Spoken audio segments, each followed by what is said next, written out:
Hey everybody, so we're going to be learning about solubility rules today. So I recommend that you have a periodic table handy. If you have one, you can look it up online if you don't have like a paper copy. And you may have already learned a little bit about this if you were doing the YouTube videos by Miss Sloan, but I wanted to go over it again because it is something that's important for our unit about solutions. So that's what we're going to be doing today in this video. So follow along with me. The guided notes are posted if you want to print those out and fill in the notes. If not, then you can just write it down on a separate piece of paper. It's up to you how you want to do it. So we are going to get started today with solubility rules. So our objective for today is that by the end of class, you'll be able to identify the solubility of a compound in water using solubility rules. So our solubility rules chart, this is a chart that allows you to be able to see which ionic compounds are actually going to be soluble in water. So last time we talked about polarity, and now we're going to go specifically into those ionic compounds to see whether they're soluble or not. So on the chart, you are going to notice there are exceptions to rules. So when something does not follow a general rule, it's going to be an exception. So thinking about this example here, if we were at Luna and we were all in my classroom together in room 227, we could say everyone is a high school student in room 227.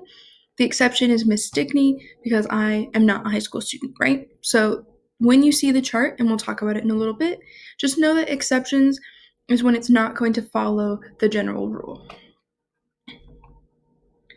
So when we're thinking about things that are dissolving, you want to have the idea of this thing called a precipitate in your head. So when a substance does not dissolve, it is known as a precipitate. So a precipitate, the definition of that would be an insoluble product formed from a reaction. So we can see over here in this image, we have water, and then a precipitate is this white thing here, this white substance that is not dissolving into the water. It's an insoluble product. So let's go back over our ions. I mentioned it in the last video, but we learned about this a long time ago, so let's just review. So remember that an ion is a particle with a charge. So cations are going to be positively charged ions. So our metals are going to form cations. So looking at this image here, our sodium atom is saying, just take the electron, please, because our metals are going to give up their valence electrons to become more stable. So they'll have a positive charge because now they have more protons than electrons. And then our anions are going to be our negatively charged ions. So looking over here, these are our nonmetals. So chlorine is happy to receive this electron, right? It's all about stability and filling that octet. So all of our anions are going to want to fill their octet up to 8. So these will be our nonmetals. They're going to take on a negative charge because they are gaining electrons. Now they have more electrons than protons, which is why they have that negative charge. So a couple quick tricks to help you remember that. Cations are positive. So think about cats, they have paws, and our cations are going to be found over here on the left side of our periodic table, where our metals are. Another way that I like to remember it is that the word cation has a T in the middle that kind of looks like a plus sign. So that's another way to remember it. And then anions is a negative anion. One way to think about it is onions are bad, so they're negative. And these are going to be our nonmetals, which we know are found on the right side of our periodic table. So take a quick minute and identify these as cations or anions. I'll give you a minute and then I will go over what the answers to these are.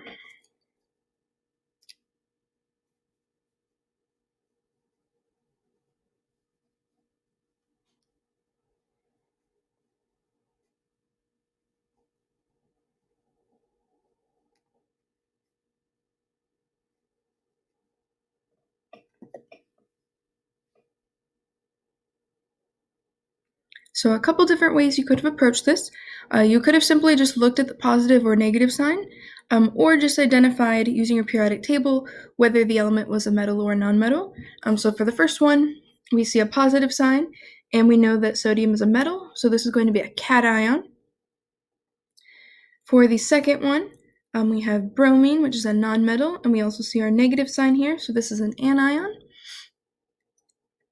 And then down here, number 3, radium. This is going to also be a cation. It's a metal, and we do see we have this 2+ charge. So let's actually take a look at our solubility rules chart. So there's a procedure that you use to figure out whether a compound is going to be soluble in water or not.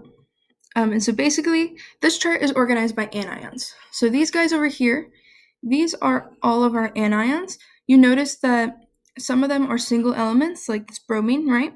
And some of them are going to be polyatomic ions, which we talked about back during naming. That's just when you have multiple nonmetals that are bonded together and they have a charge. So this left-hand column is all of our anions. So remember, those are our nonmetals. And then when you get your compound, you're going to look for the anion first. So you'll look in the left column, you'll find it. And then you will see if the cation is going to change whether it's soluble or not. So there's exceptions that are listed over here. And we will do a few examples so you can see what I mean by that. So the way that this chart is organized, on the top chart, it tells you these are your soluble anions, okay? So these guys, if you see them, generally, they're going to be soluble in water. However, we do have common exceptions. So these guys don't have any exceptions. So any of these, if you see them in your compound, that automatically means that it is soluble no matter what it's bonded to. However, we see these guys down here, they're generally soluble unless it's bonded to one of these things over here, and then it will become insoluble. So exceptions make it insoluble. So you may, if you have this chart somewhere, you may want to just write on the chart that these common exceptions here are insoluble. Now we have down here our insoluble anions. So it tells you right here they're insoluble. So generally, if you have a substance that has any of these guys in it, then it's going to be insoluble in water. However, again, we do have some common exceptions. So if any of these exceptions are present and bonded to these, they will become soluble. So this chart essentially just has two parts that are opposite, right? So this is soluble unless you have an exception. And down here, it's insoluble unless you have an exception. So you just have to be really careful when you're reading the chart. So let's do a couple of examples together. But before we do, I just want to make sure that we review our alkali metals. So a lot of these guys, exceptions down here, say alkali metal cations. So remember looking at your periodic table. Our alkali metals are these guys in our group 1. Remember, hydrogen is not a metal, it's actually a nonmetal. But the rest of them, lithium, sodium, potassium, rubidium, cesium, and francium, those are our alkali metals. So anytime that those are bonded to any of these any of these anions, then you know that it's going to be actually soluble instead of insoluble. So this is another way to do it. It's a visual way to view your solubility rules. So basically how you read this is if an element is listed out here and not part of the precipitate, then it means that it's soluble with that compound. And then if it's listed in here in this little like bubble, that means it's going to be insoluble. So how to read this would be, here I have hydroxides. Hydroxides are going to be your OH. So your OH minus, that would be your anion. So an example would be NaOH. Okay, so if you have NaOH, you actually see that if sodium is bonded to a hydroxide, this now becomes soluble. However, generally, if it's a hydroxide, so if you have OH, it's going to be insoluble. So it's listing the exceptions out here for you to show you that generally it's insoluble unless you have any of these four. So that's one way you can pause it and take a look at that if that helps you to visualize it a little bit better. We're going to move on to do a few examples together. So the first one here, according to the solubility rules, is AgBr soluble in water. So our first step, we are just going to find our anion. So we are looking for Br. We see that Br is here. So Br is generally soluble, but we need to check and see if Ag is one of our exceptions. So let's come over here and read our exceptions. Compounds of Ag. So because Ag is an exception, AgBr is actually going to be insoluble in water.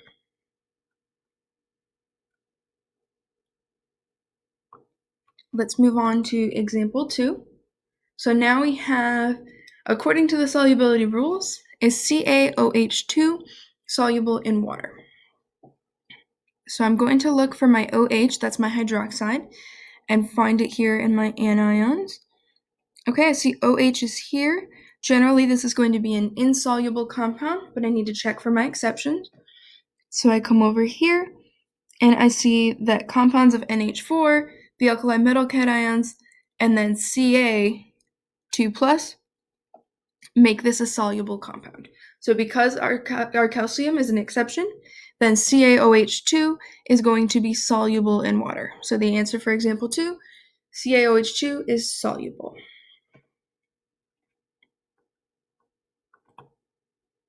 Now I would like you guys to try this one here.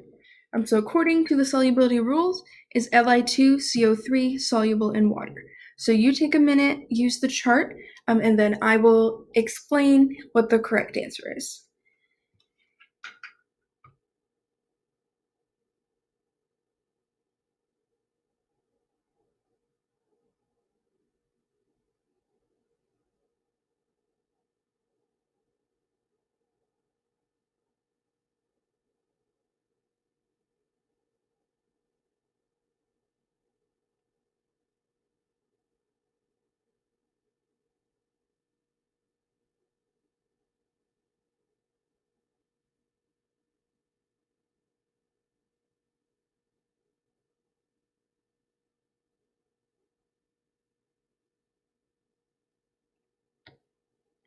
Okay, let's go over it. So again, we want to start with our anion, which is CO3. I find it down here, it's generally insoluble. And then let's see if Li is going to be an exception. So it says alkali metal cations. If you look at your periodic table, Li is one of our exceptions because it is an alkali metal. So it's in group 1. So this is actually going to be soluble in water because of the exception. Now I'm going to have you guys try this challenge problem. Which mixture can be separated through filtration because one of the substances is insoluble? So you'll have to check the solubility of all 4 of these things to answer this question. I'll give you 3 minutes on the timer and then we'll talk about it.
Okay, so our time is up.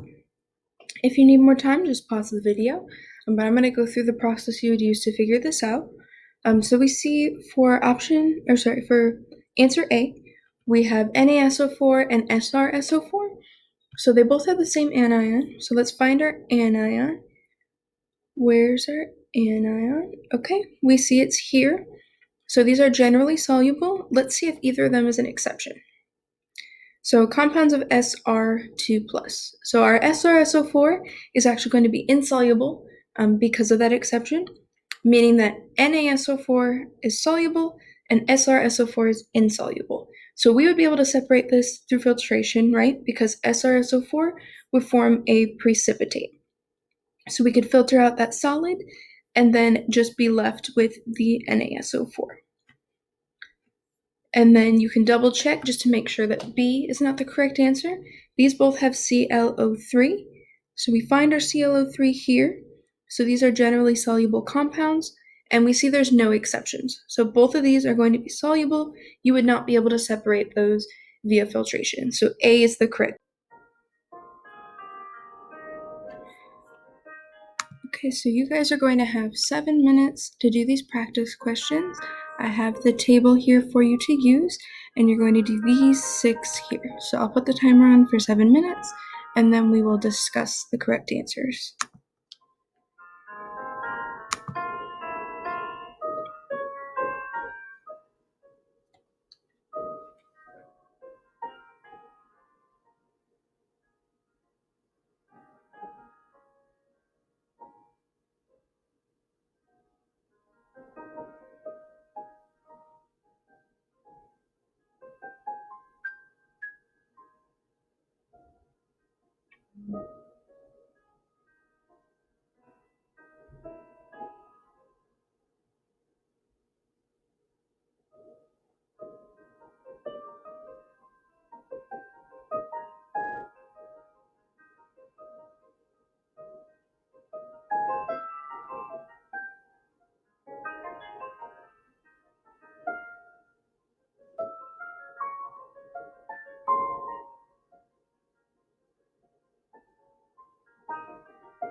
chart here, just so we can go over the answers of these together.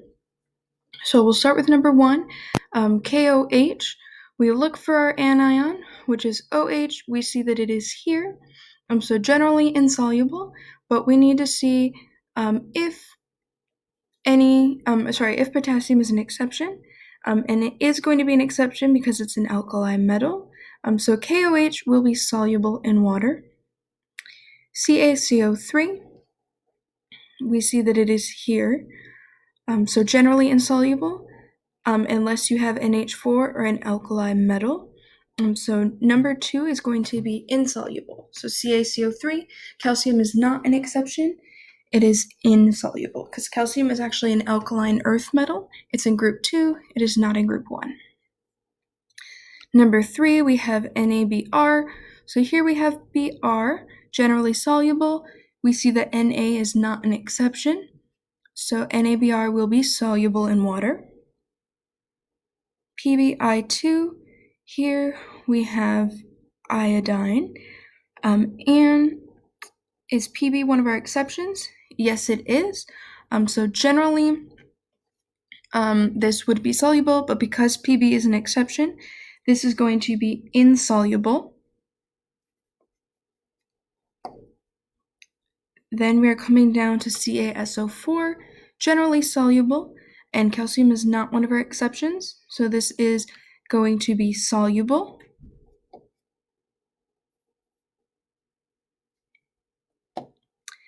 And then we have HCl, so we see Cl here, and generally soluble. Hydrogen is not one of our exceptions, so HCl is soluble. So if you have any questions about any of the solubility rules, anything that we went over in this presentation, again, I will be having tutoring via Zoom later on this week, so please join that call and we can go over any questions that you have. Thank you guys for tuning in today. Hope you have a great day.